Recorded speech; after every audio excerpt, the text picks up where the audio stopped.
आज हम लोग पाठ करेंगे विनोद कुमार शुक्ल के द्वारा रचित कहानी मछली। मछली। दौड़ते हुए हम लोग एक पतली गली में घुस गए। इस गली से घर नजदीक पड़ता था। दूसरे रास्तों में बहुत भीड़ थी। बाजार का दिन था, लेकिन बूंदे पड़ने से भीड़ के बिखराव में तेजी आ गई थी। दौड़ इसलिए रहे थे कि डर लगता था कि मछलियां बिना पानी के झोले में ही न मर जाएं। झोले में 3 मछलियां थीं। एक तो उसी वक्त मर गई थी जब पिताजी खरीद रहे थे। 2 जिंदा थीं। झोले में उनकी तड़प के झटके मैं जब तब महसूस करता था। मन ही मन सोच रहा था कि एक मछली पिताजी से जरूर मांग लेंगे, फिर उसे कुएं में डालकर बहुत बड़ी करेंगे। जब मन होगा बाल्टी से निकालकर खेलेंगे, बाद में फिर कुएं में डाल देंगे। अब जोर से पानी गिरने लगा था। बरसते पानी में खड़े होकर झोले का मुंह आकाश की तरफ फैलाकर मैंने खोल दिया ताकि आकाश का पानी झोले के अंदर पड़ी मछलियों पर पड़े, उनमें थोड़ी जान आ जाए। संतू भीगने से बचने के लिए एक मकान के नीचे खड़ा हो गया था।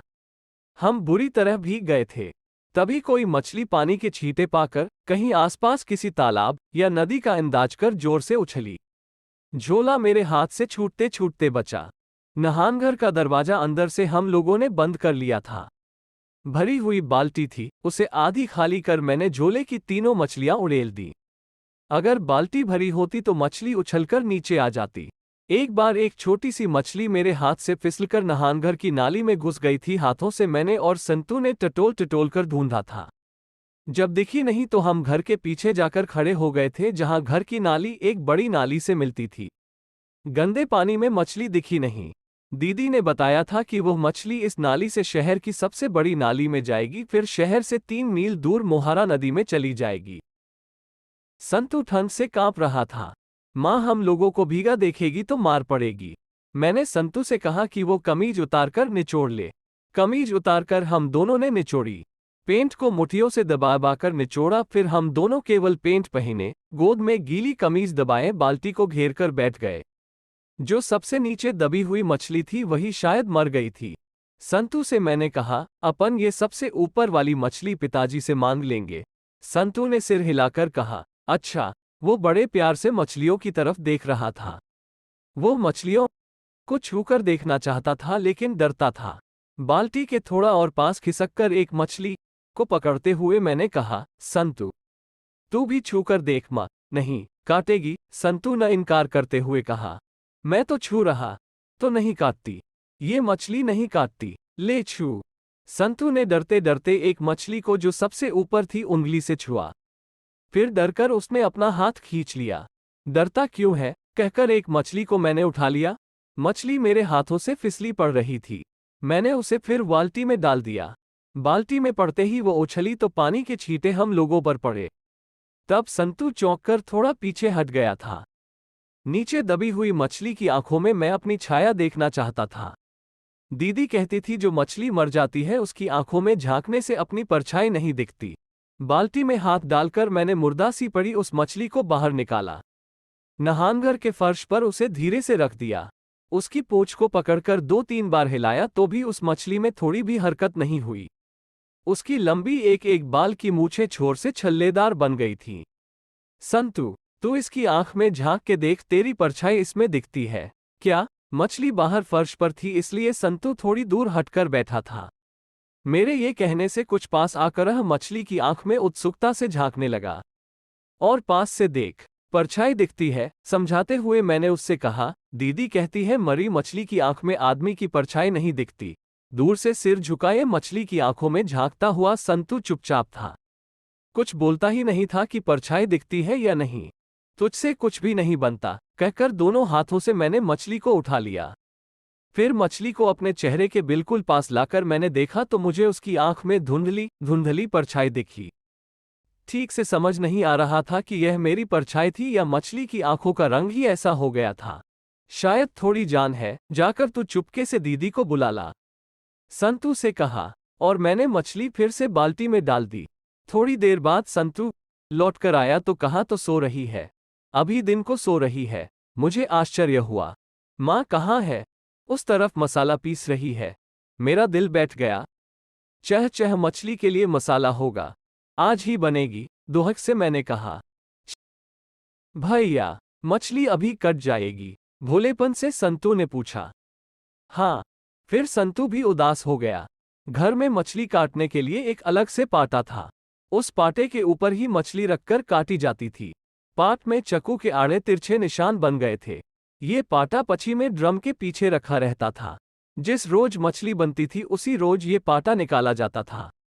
घर का नौकर मछली का करता था। पानी का गिरना बिल्कुल बंद हो गया था। आंगन में आकर मैंने देखा जिस जगह मछली काटी जाती थी वहीं वही पाटा धुला हुआ रखा था। पास में थोड़ी चूल्हे की राख थी। मैंने सोचा घर कुआं के पास चाकू में धार कर रहा होगा। महानवा का दरवाजा पूरा खुला था। मुझे बाल्टी दिख रही थी जिसमें मछलियां थीं। माँ वहां नहीं थी, शायद ऊपर होगी। माँ को घर में मछली गोश्त बनना अच्छा नहीं लगता था। पिताजी ने कई बार चाहा कि हम लोग भी मछली गोश्त खाया करें, लेकिन माँ ने सख्ती से मना कर दिया था। और किसी को अच्छा भी नहीं लगता था, केवल पिताजी खाते थे। भग्गू को जैसे मालूम था कि मछलियां नहान घर में हैं। आते ही वो अंगोछे में तीनों मछलियां निकाल लाया। कुएं में मछली पालने का उत्साह बुझ सा गया था। पिताजी शायद अभी तक आए नहीं थे। कमरे में जाकर देखा तो सब में दीदी करवट लिए लेटी थी। संतू को मैंने इशारे से बुलाया कि वह भी गीले कपड़े बदल ले। शायद कुछ आहट हुई होगी। दीदी ने पलटकर हमें देखा। गीले कपड़ों में देखकर दीदी बहुत नाराज हुई। फिर प्यार से समझाया। संतू को दीदी ने खुद अपने हाथों से जाने क्यों बहुत अच्छे अच्छे कपड़े पहनाए। मैं घर के धोए कपड़े पहन रहा था तो दीदी ने कहा कि धोबी के धुले कपड़े पहन लूं। फिर दीदी ने पेटी से मेरे लिए कपड़े निकाल दिए। संतू के बड़े बड़े बाल थे इसलिए अभी तक गोले थे। दीदी ने संतू के बालों को टॉवल से पोंछकर उनमें तेल लगाया। बाएं हाथ से संतू की ठुड्डी पकड़कर दीदी ने उसके बाल संवार दिए। जब दीदी संतू के बाल संवार रही थी तो संतू अपनी बड़ी बड़ी आंखों से दीदी को टकटकी बांधे देख रहा था। सभी कहते थे कि दीदी बहुत सुंदर है। दीदी से मैंने कहा, दीदी आज मछली आई है, 3 है, एक शायद मर गई है, उन्हें अभी भग्गू काटेगा। पहले तो दीदी चुप रही, फिर कहा कि मैं कमरे का दरवाजा बाहर से बंद कर दूं, वो कमरे में अकेले लेटेगी, उसकी तबीयत ठीक नहीं है। मैं और संतू दोनों चुपचाप कमरे से बाहर निकल आए। जब मैं दरवाजा बंद कर रहा था तो दीदी लेटी हुई थी। भग्गू के पीछे खंभे के पास टिककर हम दोनों मछली का कटना देखने लगे। भग्गू ने एक मछली उठाकर पहले उसे पत्थर पर कसकर 2-3 बार पटका, फिर मुर्दा सी मछली के पूरे शरीर में अच्छी तरह राख मली। पाटे के ऊपर रखकर एकदम से उसकी गर्दन काट डाली। मछली थोड़ी भी नहीं तड़पी। तभी जाने क्यों मेरे देखते ही देखते संतू एक मछली अंगोछे से उठाकर बाहर की तरफ सरपट भागा। भग्गू भी मछली काटना छोड़कर अरे अरे अरे कहता हुआ उसके पीछे पीछे भागा। मैं वहीं खड़ा रहा। पाटे में राख से लिपटी हुई सिर कटी हुई मछली पड़ी थी। अंगोछे में जो मछली लिपटी हुई सी थी उसका धीरे धीरे लहरना मुझे साफ मालूम पड़ रहा था। मैंने सोचा संतू मुर्दा मछली लेकर भागा है। मुझे लगा कि दीदी के कमरे से दीदी की हल्की हल्की सिसकियों की आवाज आ रही थी। धीरे से दरवाजा खोलकर मैं अंदर गया तो देखा कि दीदी सच में अपनी पहनी हुई साड़ी को सर तक ओढ़े करवट लिए सिसक सिसक कर रो रही थी। हिचका लेते ही दीदी का पूरा शरीर सिहर उठता था। अंगोछे में लिपटी मछली का लहरना मुझे याद आया। वैसे ही धीरे से दरवाजा बंद कर मैं बाहर आ गया। भग्गू और संतू अभी तक नहीं थे। बाड़े की तरफ आकर मैंने देखा कि कुएं के पास जमीन पर संतू जानबूझकर पट पड़ा था। दोनों हाथों से मछली को अपने पेट के पास छुपाए हुए था। भग्गू मछली छीनने की कोशिश कर रहा था। शायद उसे डर था कि संतू मछली कुएं में डाल देगा तो पिताजी से उसे डांट पड़ेगी। मैंने सुना कि अंदर की तरफ पिताजी के जोर जोर से चिल्लाने की आवाज आ रही थी। तीनों मछलियों के कई टुकड़े हो गए थे। पाटे के पास मछलियों के गोल गोल चमकीले पंख पड़े थे। दीदी जहां लेटी थी उस कमरे का दरवाजा खुला था। शायद मां अंदर थी। पिताजी दरवाजे के पास गुस्से से टहल रहे थे। दीदी की सिसकियां बढ़ गई थीं।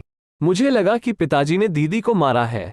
भग्गू जैसे ही बाहर जा रहा था तो पिताजी ने दहाड़कर कहा, भग्गू अगर नरेन घर में घुसे तो साले के हाथ पैर तोड़ बाहर फेंक देना। बाद में जो होगा मैं भुगत लूंगा। भग्गू चुपचाप सिर हिलाकर चला गया। संतू सहमा सहमा चुपचाप खड़ा था। कीचड़ से उसके साफ अच्छे कपड़े बिल्कुल खराब हो गए थे। बाल जिसे दीदी ने प्यार से संवारा था उसमें भी बहुत मिट्टी लगी थी। नहानघर में जाकर मुझे लगा कि मछलियों की गंध आ रही है। बाल्टी के पास बैठकर मैंने पानी को हाथ से गोल गोल खंगाला। फिर बाल्टी को उलट दिया तो नहानघर की नाली क्षण भर को पूरी भर गई, फिर बिल्कुल खाली हो गई। पूरे घर में मछलियों की जैसे गंध आ रही थी।